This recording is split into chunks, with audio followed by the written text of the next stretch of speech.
kind of what spawned this whole movie Morgue was issue 101 of Rue Morgue, which Danzig's on the cover, and Danzig's actually promoting his newest album, which I'll get to that here shortly.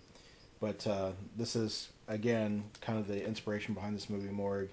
Rue Morgue is great at keeping those things out. I'm glad that they were able to interview Danzig. I don't know if you've ever seen many interviews of Danzig online, or he's definitely someone you don't want to rub the wrong way. But sometimes reporters have rubbed him the wrong way, and the outcome is often frightening and humorous at the same time. But I can imagine you probably get bombarded with a lot of stupid questions, and I could see how that would be frustrating. And I'm going to now go on to vinyl. I'm actually going to go backwards in this case. First, I've got Danzig 1 on vinyl. First Danzig album I purchased on vinyl after getting my dad's old record player.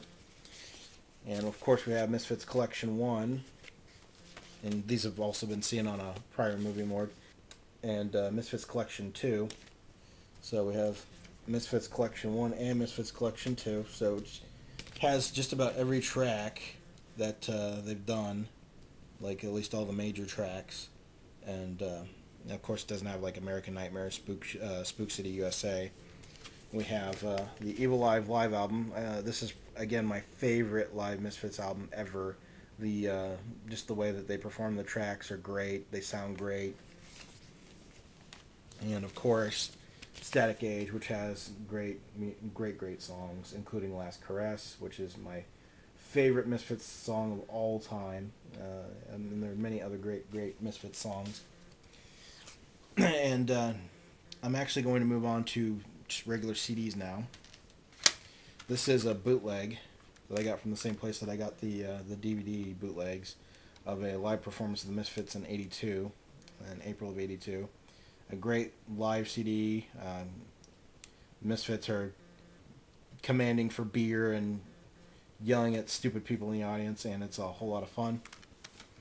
And I believe this was the Misfits' actually first release, or first like major album. This is Walk Among Us, and one of the first Misfits albums, or it certainly looks like one of the older Misfit albums. It's got a bunch of great songs. It's even has one live song on it, which is Mommy Can I Go Out and Kill Tonight. And of course on CD format we have Collections 1 and Collections 2. These were the first two Misfits CDs I ever bought. Misfits quickly became one of my absolute favorite bands of all time. This is what solidified it. That's really all I have in terms of the Misfits in CD format. I'd like to get a copy of Evil Live at some point. And on to Samhain, or as other people call it, Samhain. And this is their first album, Initium, which is appropriate because I believe Initium's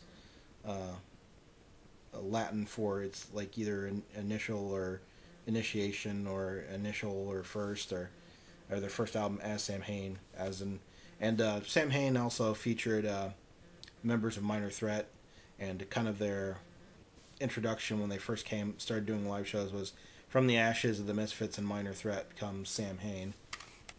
Another Samhain album is Final Descent. This is, I believe, one of their older ones. I can't remember if it comes before or after Samhain 3, which was also titled November Coming Fire, which is one of their, I think it's one of their better overall. It's definitely a lot more seasonal, I feel. Like it's definitely one of those albums that I like to put on around Halloween and enjoy listening to around the All Hallows Eve season. And starting off with Danzig, this is his live CD, which is Demon Sweat Live, and it's got It's Coming Down, Violet Fire, and a rendition of Elvis's Trouble. And then it has a live track, Snakes of Christ, Am I Demon, Sistina's, and Mother. Great live album, great new tracks that aren't on any other Danzig album, at least from the main releases, the Danzig numbered albums. And moving into the full effect of the Danzig era of Danzig is Danzig 1 on CD, which again, classic. But I actually more recently picked up Danzig 2, Lucifuge, which I'm kicking myself because this is my new favorite Danzig album. In my opinion, this is his best album over the span of his entire career. And what makes it so great is its blues, its heavy infusion of blues. And like my two favorite songs of this are Killer Wolf and Her Black Wings, and Snakes of Christ would be a close third. Great album. If you're a Danzig fan and you have not got this album yet, save yourself from having to kick your own ass and pick it up now and start enjoying it now.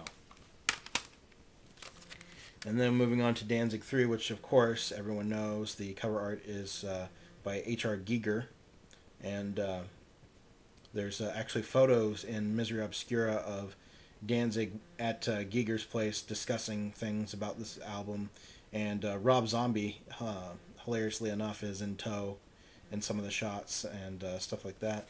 Again, more great songs: How the Gods Kill, Dirty Black Summer, Heart of the Devil, Do You Wear the Mark. Just great songs. And then the end of the Eerie Von era of Danzig, the Rick Rubin era of Danzig, is Danzig 4. I've also seen it called Danzig 4P. Great songs.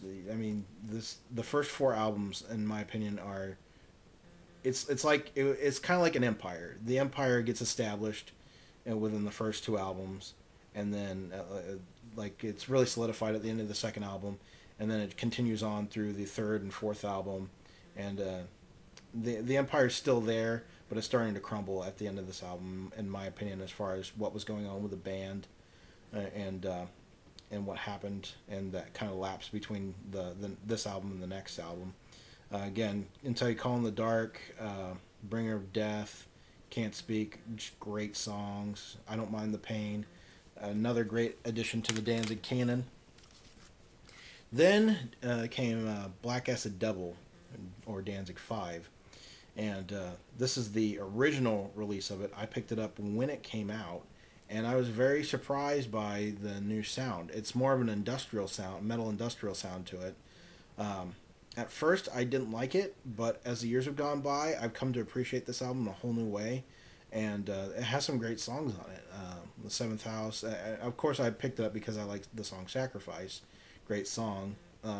Hint of Her Blood's also a great song, a lot slower. It's kind of a throwback to the older Danzig stuff, very kind of slow, bluesy kind of a song. Great. And then came Danzig 666, or Satan's Child, Danzig 6, and of course the wonderful artwork by Simon Bisley on the front.